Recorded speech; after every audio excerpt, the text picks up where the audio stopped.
চলন্ত বাসে কন্ডাক্টরকে জুতো খুলে মারধরের অভিযোগ ঘিরে মঙ্গলবার সকাল থেকে উত্তাল হয়ে উঠল হিলি বালুরঘাট রুট।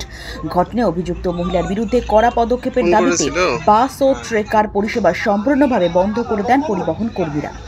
ঘটনার সূত্রপাত সোমবার দুপুরে বালুরঘাট থেকে হিলিগামী একটি বাসে উঠেছিলেন এক মহিলা যাত্রী, গন্তব্য ত্রিমোহিনী।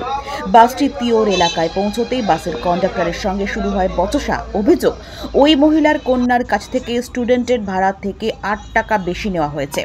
এই অভিযোগে মুহূর্তে উত্তপ্ত হয়ে ওঠেন তিনি। আচমকাই চলন্ত বাসে জুতো খুলে কন্ডাক্টরকে মারধর শুরু করেন বলে দাবি পরিবহন কর্মীদের। বাসটি মুরারিপুর এলাকায় পৌঁছতেই পরিস্থিতি আরও ঘোরালো রূপ নেয়। যাত্রী নামানোর সময় বাস থেকে নেমে এসে মহিলাটি বাসের সামনে দাঁড়িয়ে যান ও পথ আটকান। বারংবার অনুরোধ সত্ত্বেও সরেননি তিনি। এর ফলে পুরো রাস্তায় যানজট তৈরি হয় এবং উত্তেজনা ছড়িয়ে পড়ে এলাকায়।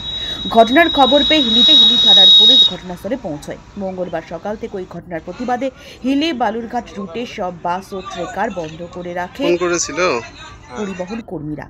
এছাড়াও কর্মবিরতিতে সামিল হন তারা। হিলি থানায় গিয়ে অভিযুক্ত মহিলার বিরুদ্ধে লিখিত অভিযোগ দায়ের করেন আক্রান্ত কন্ডাক্টর। তাদের দাবি, অভিযুক্তকে গ্রেফতার না করা পর্যন্ত এই ধর্মঘট চলবে।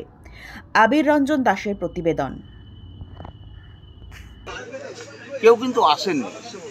ওই কন্ট্রাক্টর এখন কি ব্যাপারে কিভাবে ও থানা পুলিশ করে যাই হোক, ওনাকে ছটার সময় উনি বের হয়ে যান।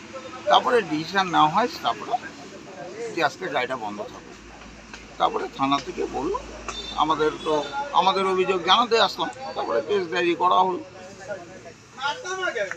এখন দেখা যাক আপনার মালিকরা কি বক্তব্য, মালিকদের ডিসিশন দেখবো। আমরা গাড়ি চালাবো না। এখন ওনারা অ্যারেস্ট করবে, ওরা আমাদের স্টাফদের ডাকবে। একটা স্টাফকে কন্ট্রাক্টরকে দিনের বেলা দিবালোকে গাড়ি ওপেন প্যাসেঞ্জারের মধ্যে একটা কন্ট্রাক্টরকে গায়ে হাত দিল, এটা তো অন্যায়।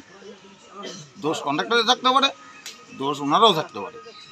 যখন ওকে যখন ধরে নিয়ে আসলো, ওনাকে মালিকদের যখন জানাইছে, মালিকরা তো থানাতে সঙ্গে সঙ্গে আসতে পারতো।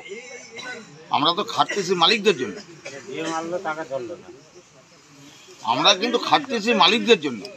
মালিকরা কিন্তু এক পাকে আসতে পারতো যে আমার স্টাফের দোষ না প্যাসেঞ্জারের দোষ। আপনারা এই আন্দোলন যতক্ষণ না কোনো সুরাহা হচ্ছে ততক্ষণ চালিয়ে যাবেন? হ্যাঁ, ততক্ষণ গাড়ি বন্ধ থাকবে, এটা হচ্ছে বক্তব্য। এখন কী হচ্ছে, প্রশাসন কি বলছে, প্রশাসনের পরে দেওয়া হয়েছে, প্রশাসন যেটা করবে।